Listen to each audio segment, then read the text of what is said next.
Amahubo 60. uNkulunkulu usilahlile, usichithile. Mawubuye usilulamise. Uzamazamisile umhlaba, wawudabula izimva. Zivale izimva zawo, ngokuba uyazamazama.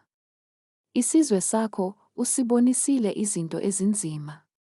Usiphuzisile iwayini, sabhuyazela. Abakwesabayo ubanike ibhanela ukuba liphakanyiswe ngenxa yeqiniso. Sela. Ukuze abathandekayo bakho bakhululwe.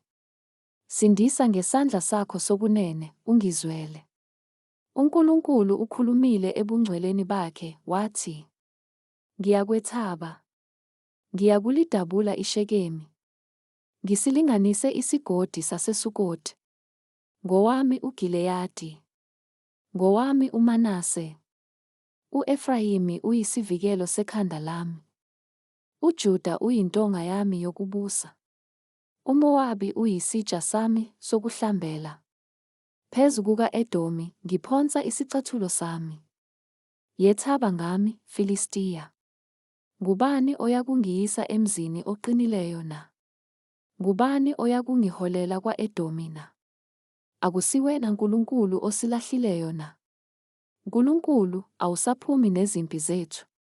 Siphe ukuba sisizakale ekuhluphekeni.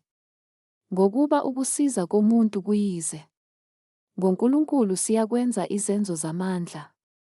Yena uyakunyathela phansi izitha zethu.